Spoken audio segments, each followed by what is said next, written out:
CIA Chandramani IAS academy हम लोग आपके लिए महा मैराथन 28,000 प्लस क्वेश्चंस की सीरीज लेके आ रहे हैं एक्सक्लूसिवली BPSC 70 PT को आसान बनाने के लिए।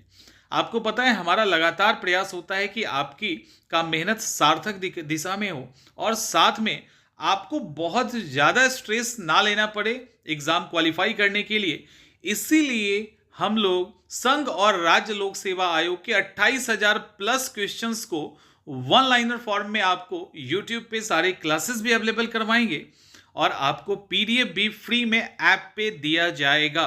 तो जैसे ही क्लास स्टार्ट होगा आपका PDF अपलोड हो जाएगा, आप वहां से PDF ले सकते हैं।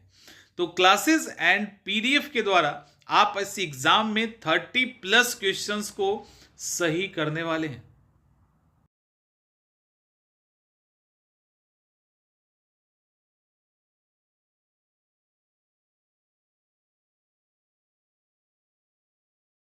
चैंपियंस, तो स्टार्ट करते हैं हम लोग। बौद्ध धर्म। बौद्ध धर्म, देखिए बुद्धिज्म से रिलेटेड कुछ कॉन्सेप्ट भी हम यहाँ डिस्कस कर देंगे, साथ में जो फैक्ट्स है उस पर भी बात करेंगे और कैसे क्वेश्चन रिपीट हुआ है वो भी आपको दिखाएंगे। पहला, महात्मा बुद्ध का जन्म कब हुआ था? तो ये तो सिंपल सा फैक्ट है। जन्म कहाँ हुआ था? महात्मा बुद्ध के का दूसरा नाम क्या था? तो बुद्ध का बचपन का नाम तो सिद्धार्थ था, लेकिन उनको शाक्य मुनि तथागत के नाम से भी जाना जाता है। महात्मा बुद्ध की मां किस वंश से संबंधित थी? कोलिये। आपको पता है उनकी मां जो महामाया, उनकी डेथ हो गई थी, तो उनकी मौसी गौतमी प्रजापति ने उनका पालन पोषण किया था। इसीलिए उसी गौतमी प्रजापति के नाम पे, जो उनका नाम गौतमी था ना, इसी पे इनका नाम गौतम बुद्ध हुआ। निम्नलिखित में से किस राजवंश के अभिलेख में से इस परंपरा का समर्थन होता है कि लुम्बिनी शाक्य मुनि बुद्ध का जन्म स्थान है? इसका आंसर होगा मौर्य। मौर्य पीरियड का जो शिलालेख था, अभी हम डिस्कस करते हैं इस पे। निम्नलिखित में से कौन एक अशोक का अभिलेख इस परंपरा की पुष्टि करता है कि गौतम बुद्ध का जन्म लुम्बिनी में हुआ था? कौन करता है? रुम्मिनदेई स्तंभ शिलालेख। निम्नलिखित में से किस राजा का एक अभिलेख से सूचना मिलती है कि शाक्य मुनि बुद्ध का जन्म लुम्बिनी में हुआ था? Answer is Ashok. अब देखो यहाँ पे अगर 3 सवाल को देखे, यहाँ से देखिए, निम्नलिखित में से किस राजवंश के अभिलेख से पता चलता है? मौर्य। उसके बाद एक और है, इसके ऊपर भी है, मौर्य है, यहाँ रुम्मिनदेई है, फिर यहाँ पे अशोक है।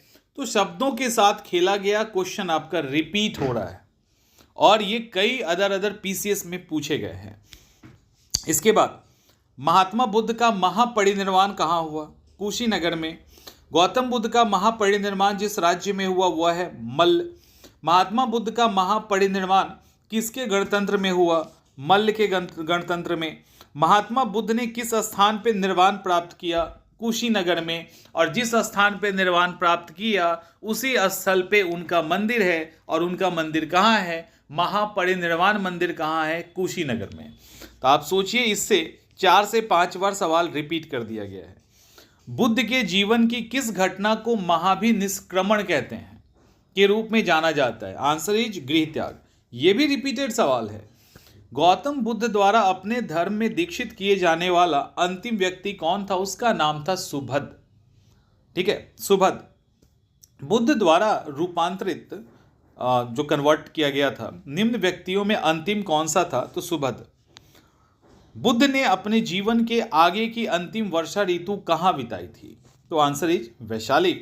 बोध गया में किस ज्ञान की प्राप्ति हुई थी? किसको? महात्मा बुद्ध को। तो आंसर इज गौतम बुद्ध। अलार कलाम कौन थे? बुद्ध के एक गुरु थे। अलार कलाम जो थे, जब बुद्ध वहाँ से निकले तो अलार कलाम से उन्होंने शिक्षा ली थी, एक गुरु थे।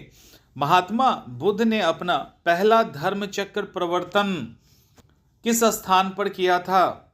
सारनाथ। कई सवाल है, देखिए अब। बुद्ध ने अपना पहला उपदेश कहाँ दिया? सारनाथ। सारनाथ में अपना पहला प्रवचन किसने दिया? महात्मा बुद्ध।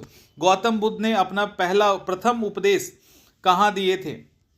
अब सवाल यहाँ पे देखो क्या है, ये 20 नंबर का देखिए। बुद्ध ने अपना पहला उपदेश कहाँ दिया था और गौतम बुद्ध का अपना प्रथम उपदेश कहाँ दिए थे। बस यही है, इतना ही बड़ा अंतर है इन दो सवालों में। ग्रंथों में उल्लिखित धर्म चक्र प्रवर्तन है, सारनाथ में दिया गया उनका प्रथम उपदेश। महात्मा बुद्ध के महापरिनिर्वाण जब डेथ हुई कुशीनगर में, तो उसके बाद पहली बौद्ध संगति कहाँ हुई? राजगीर में। कश्मीर में कनिष्क के शासन काल में जो बौद्ध संगति हुई थी उसकी अध्यक्षता निम्नलिखित में से किसने की थी? तो कश्मीर वाला चौथा था, अध्यक्षता वसुमित्र के द्वारा किया गया था।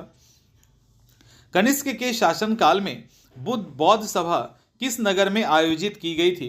कश्मीर इसका आंसर होगा। किस शासक के काल में चतुर्थ बौद्ध संगति का आयोजन कश्मीर में हुआ था? Answer is Kanishka. चतुर्थ बौद्ध संगति परिषद हुई थी कनिष्क के शासन काल में। इनमें से किस शासन ने चतुर्थ बौद्ध संगति कश्मीर में आयोजित की? Answer is Kanishka. निम्नलिखित 4 स्थानों में हुई बौद्ध संगतियों का सही कालानुक्रम नीचे दिए गए कूट से ज्ञात करें। राजगीर, वैशाली, पाटलिपुत्र और कुंडलवन। अब यहाँ पे राजगीर में यहाँ पे क्या लिखा है कि बौद्ध संगति, तो राजगीर में पहला बुद्धिस्ट काउंसिल, वैशाली में दूसरा, तीसरा पाटलिपुत्र और चौथा कुंडलवन में। द्वितीय बौद्ध संगति का आयोजन कहाँ हुआ था? द्वितीय, ओके, पाटलिपुत्र नहीं, यहाँ गलत हो गया है, वैशाली आंसर होगा। दूसरा वैशाली में हुआ था, तीसरा पाटलिपुत्र में हुआ था। अच्छा, यहाँ पे सही हो गया है। द्वितीय बौद्ध संगति का आयोजन वैशाली में हुआ था। प्रथम बौद्ध समिति, अब क्या हुआ? संगीति को समिति कर दिया गया। का आयोजन कहाँ, किसके आयोजन हुआ था? अजातशत्रु के शासनकाल में। निम्नलिखित में से किस नगर में प्रथम बौद्ध सभा आयोजित की गई थी? राजगीर में।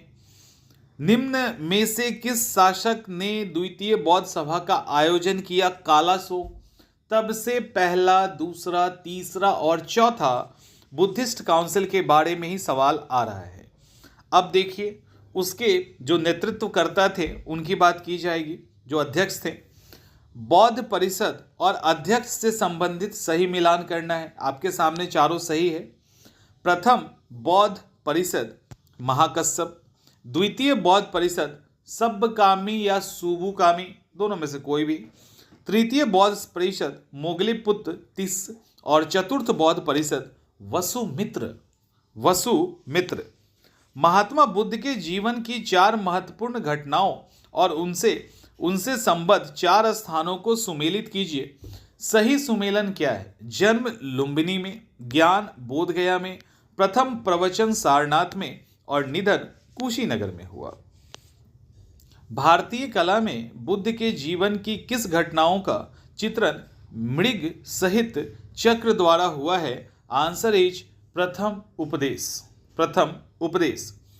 बुद्ध की मृत्यु के पश्चात प्रथम बौद्ध संगति की अध्यक्षता की गई थी किसके द्वारा? तो महाकश्यप के द्वारा। ऊपर सवाल पूछा गया है।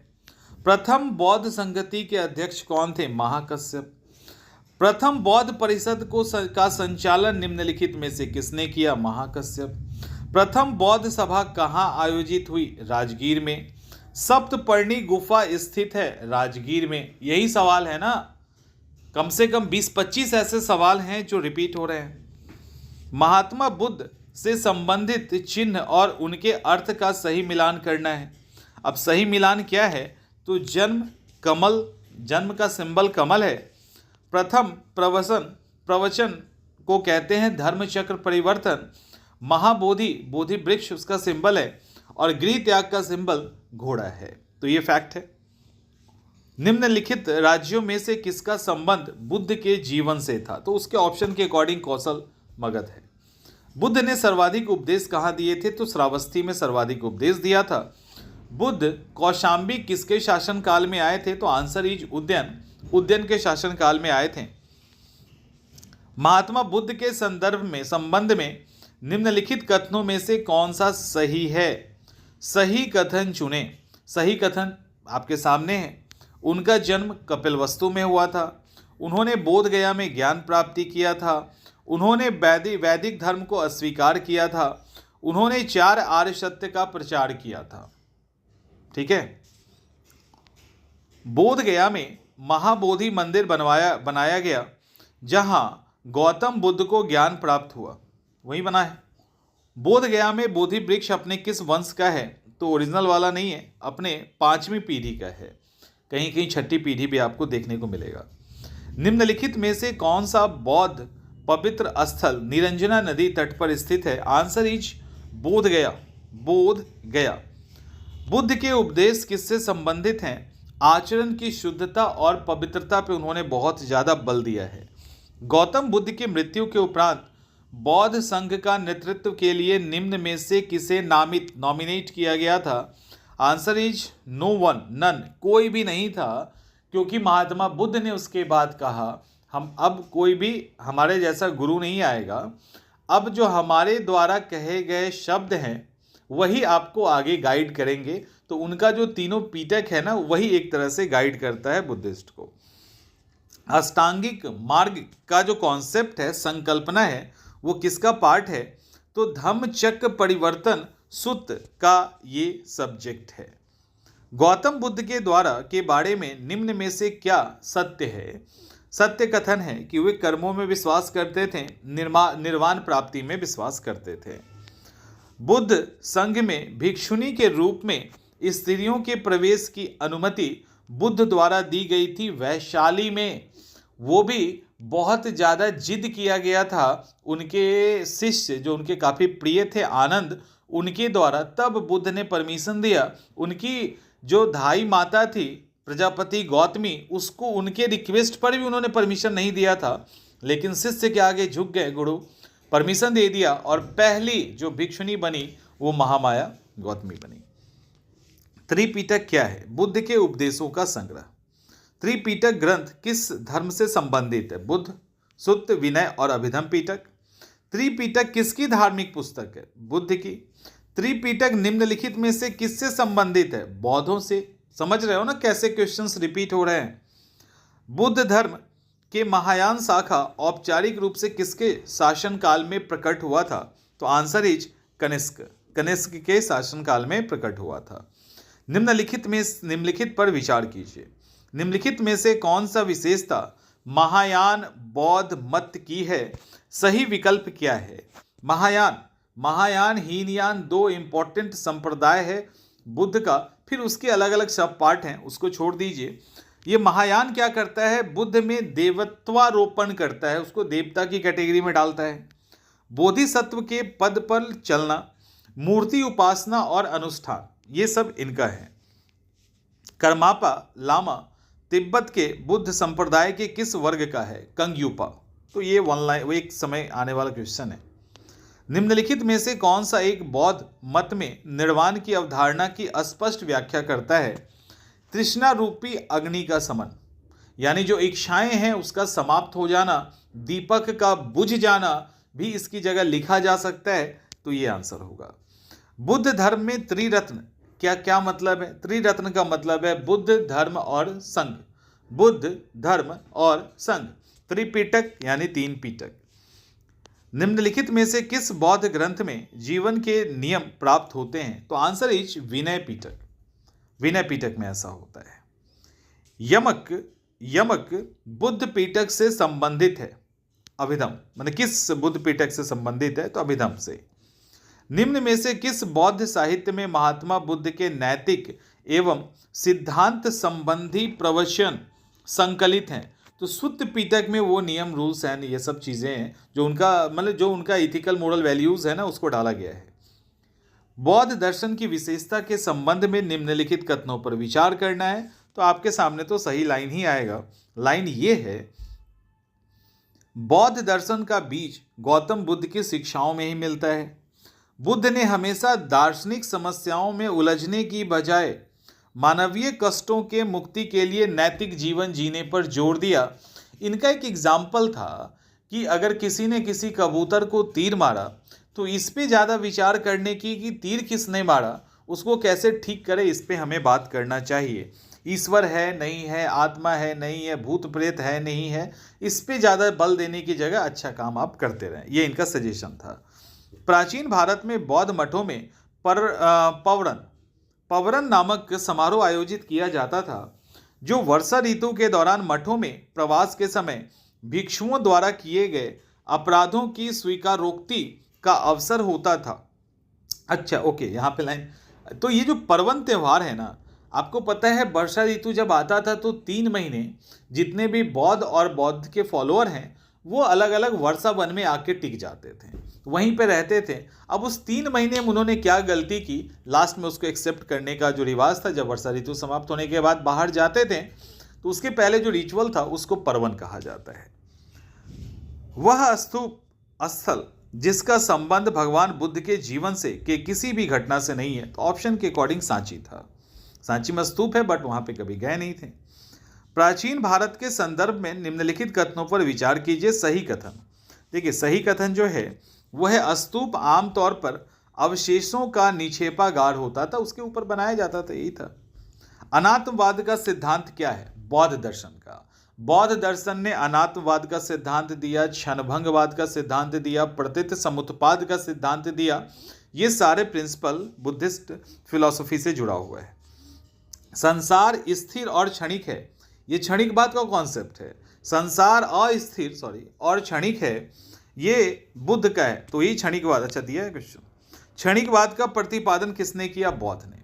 और प्रतीत समुत्पाद भी बौद्ध का दिया हुआ है।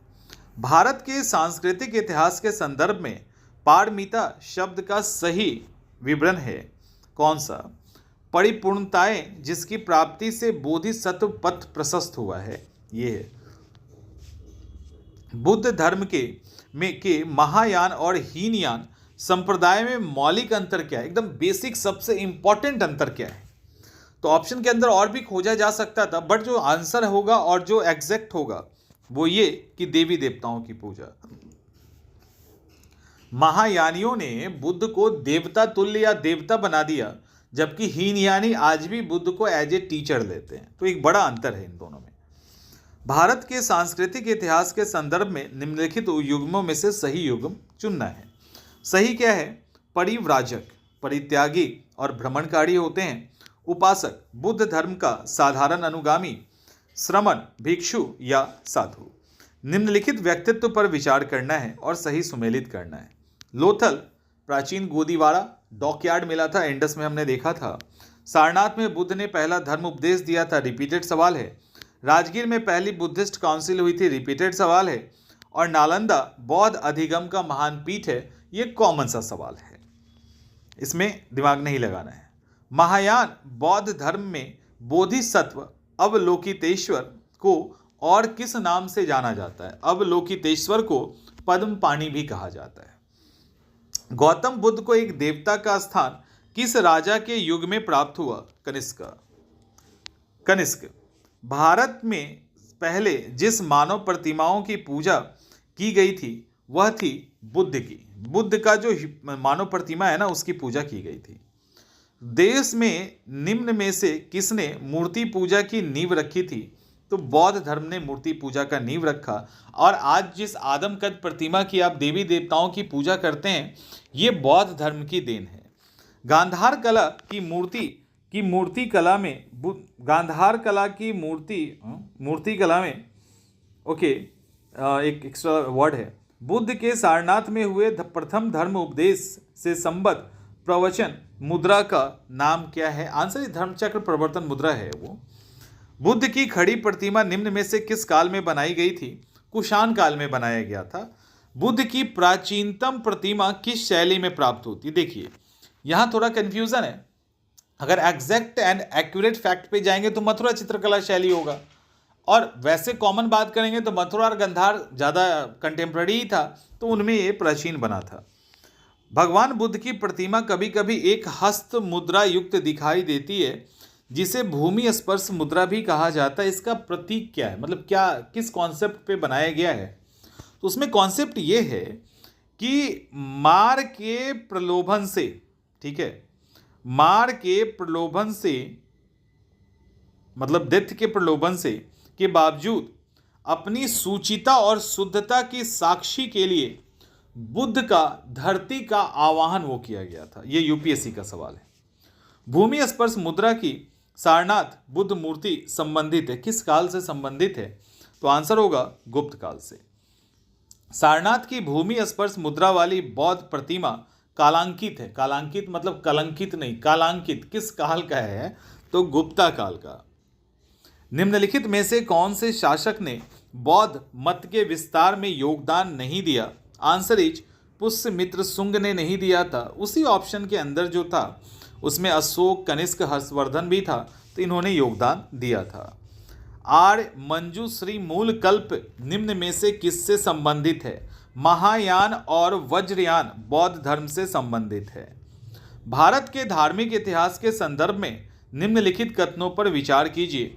सही कथन निम्नलिखित हैं। ठीक है, अब सही कथन क्या है? यहाँ पे इस नहीं होगा। सही कथन है कि बोधिसत्व अपने प्रबोध के मार्ग पर बढ़ता हुआ करुणामय है। बोधिसत्व समेत सचेतन प्राणियों को उनके प्रबोध के मार्ग पर चलने में सहायता करने के लिए स्वयं के निर्माण प्राप्ति विलंबित करता है। ये 2 पॉइंट है, इसमें इस पॉइंट को आपको समझना है। पहला, बोधिसत्व का जो सिद्धांत है वो महायान में है, अहर्थ का जो सिद्धांत है वो हीनयान में है। तो बोधिसत्व का जो महायान का जो बोधिसत्व है वो एक्चुअली अपने जितने भी अच्छे कर्म है ना वो, और जिनको मुक्ति नहीं मिली है, निर्वाण नहीं मिला, उनको दे देते हैं। और ये काम वो तब तक करते रहेंगे जब तक कि सबको मुक्ति नहीं मिल जाए। जब सबको मुक्ति मिल जाएगा तभी बोधिसत्व खुद की मुक्ति लेंगे। ये कॉन्सेप्ट है। बोधिसत्व पद्म पाणि का चित्र सर्वाधिक प्रसिद्ध है और प्रायः चित्रित चित्रकारी है। कहाँ है? अजंता में। बोधिसत्व पद्म पाणि की पेंटिंग स्थित है अजंता में। हीनयान अवस्था का विशालतम और सर्वाधिक शैलीकृत चैत्यगृह स्थित है कार्ले में।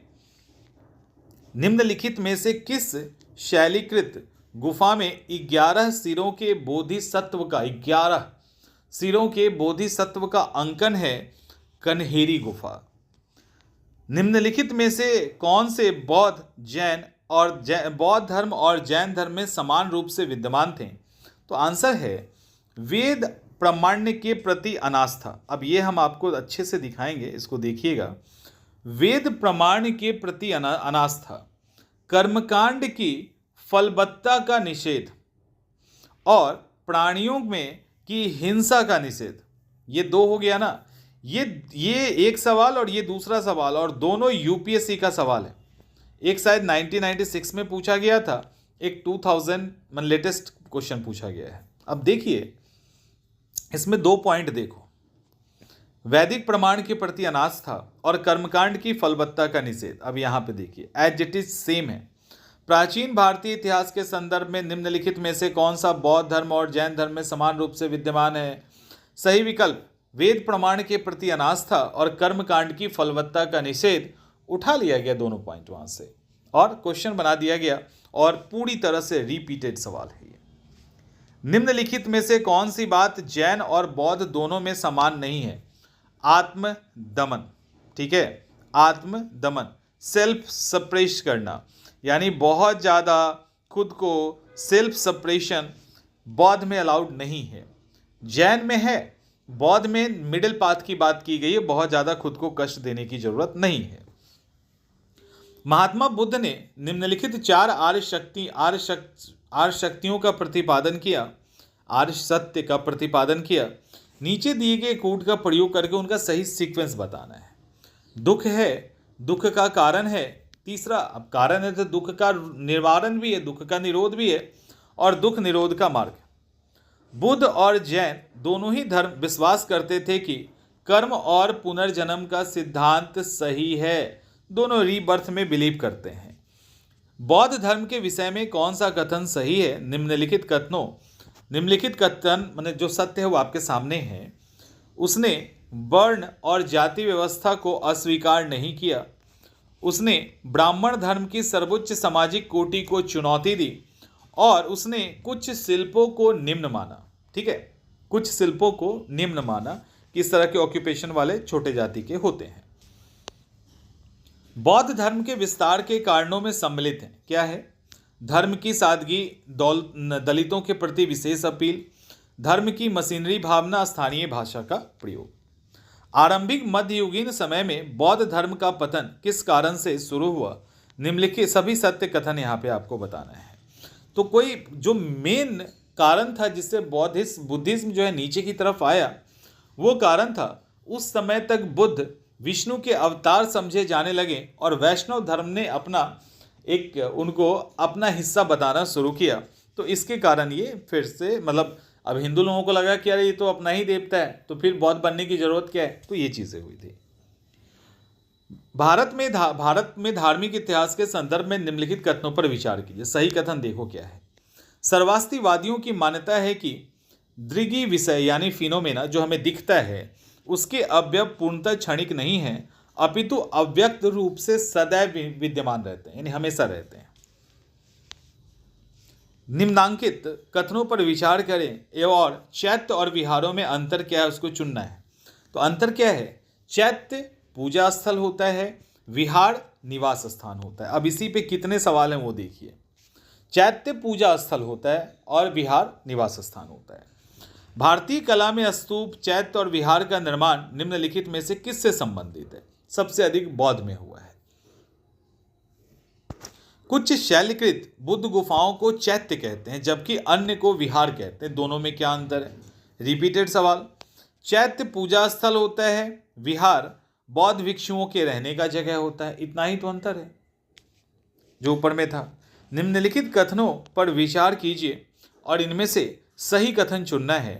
पश्चिमी गोदावरी जिले के गुंटूपल्ली में प्रारंभिक चैत्य गृह और विहार चट्टानों को काटकर बनाया गया था।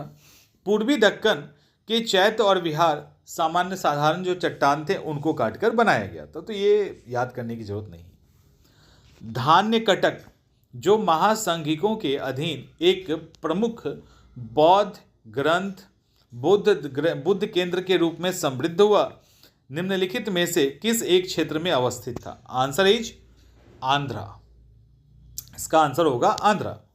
सुल्तानी युग में बौद्ध की कौन सी शाखा सबसे अधिक प्रभावशाली थी?